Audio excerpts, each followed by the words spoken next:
عزیزان من، داستانی که حالا چقدر حقیقت داره الله اعلم، ولی با تواتر برایم رسیده که به یکی از ولایت‌های افغانستان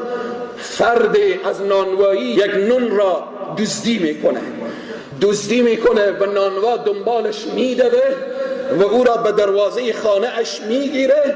و بعد میگه مرا بزن، این نان را به اطفال من بده، مرا بزن هر قدر میزنی بزن، ولی همین نان را به اطفالم بده که 3 شب چیزی نخوردن. جناب امیر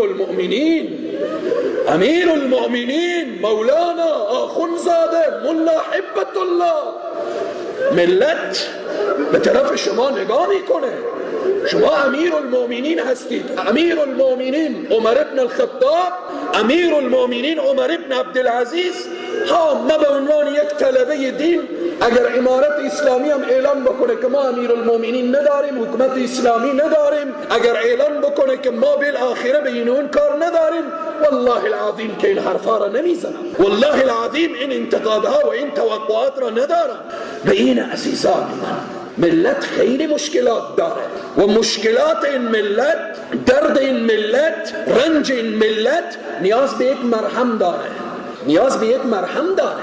من دیشب با یکی از بزرگان